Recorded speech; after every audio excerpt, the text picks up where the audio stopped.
Alrighty, here is a relationship advice story. Why the hell not? Let's do it. Heard my husband calling me names. I, 33 female, and my husband, 40 male, have been together 15 years. We are very much in love and have a great life together. We are best friends and are always laughing, always complimenting each other, telling each other how lucky we are to have found one another, etc., etc. We are both fit and active, him especially. But 3 years ago, I had an injury at work which left me housebound for about 8 months, which was a huge blow considering we would be in the gym together 3 to 4 times per week. I've put on a bit of weight due to not being as active. 3 stone is 42 pounds. And gone up about 3 dress sizes. I don't dress the way I used to and I'm very self-conscious. I wear baggy jumpers and cover myself when changing in front of him. My husband has been very understanding and had approached the subject of my weight gain a few times with me, which must have been hard and awkward for him to do. I know I need to lose weight and make myself feel like I used to, but as everyone knows, it is hard. Earlier this year, he was drunk and admitted he didn't find me as attractive anymore, which was so hurtful to hear. It broke my heart. The next day, he was full of apologies and told me he didn't mean it and would never think like that, and I'm the most beautiful person to him, etc. Fast forward to now, I've been on a diet and slowly gaining confidence again in the gym. I just lost over a stone in a few months, which is 14 pounds, and starting to feel like the old me again. So much so we have been going on nights out and I've been wearing more fitting clothes. However, a few nights ago, I heard my husband talking to his friends about me and calling me some horrible names, mainly about my weight. His mates sounded a bit awkward after hearing him say these things and didn't really laugh or join in. I confronted him at first and he said he didn't say it, and now is saying he didn't mean it and doesn't know why he said it and doesn't think that way. He's been so apologetic, but I am struggling to forgive him. I feel disrespected and a bit blindsided. I never thought he was the type of man who would say those things about any woman. Never mind his own wife. He's meant to be my partner. He's meant to be my biggest supporter and have my back. I really don't know what to do. I am so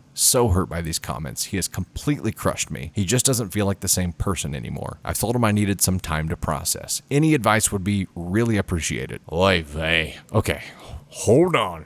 Here's what I'm thinking. Dudes say stupid shit when they're talking to the boys. It doesn't grant amnesty on this, but it should be a grain of salt to take these words with. Dudes are idiots when they're talking to the boys. They just are. However, most dudes don't realize that they've been a dumbass, and they certainly don't apologize for being a dumbass. So your dude is already kind of way ahead of what most dudes would do. So your dude is already way better than most guys in this situation. He shouldn't have said it. He knows that he shouldn't have said it. Let him make up for it. Knowing how that made you feel and knowing how he felt being found out should be enough pain to create change and prevent this behavior from ever happening again. If he does ever do it again, tell him to fuck off. But knowing how much you guys love each other and how otherwise great your relationship has been, I think this could be attributed to being a dumbass just talking to the boys. Still, make him work to make up for it, but take it with that little bit of grain of salt. And just know that now that he knows what the effects are of this, if he does ever do it again, then it's a behavior he's not going to change. And you can tell him to fuck off. I wouldn't do it until then because you guys have a really great relationship. Otherwise, he was an idiot. He knows he was an idiot. Let him make up for it. Get back to great, because great is a really hard thing to find. Everything you described about how great your relationship was is going to be really hard for you to find. Now, if this ends up being something that just grows like a cancer in your relationship and now like changes how you feel about each other, changes how you look at each other, it could grow. It could grow. This one little thing could grow into a big problem. I'm not saying that's not going to happen, but I think you could just make him work to make up for it and keep pushing and get back to where you feel good, and then he'll feel like a really big dumbass. Good luck with it. I'm not saying that what he said was okay at all. It wasn't, and he knows that it wasn't. And just know that dudes are idiot when they're talking to the boys. Now make him work for it.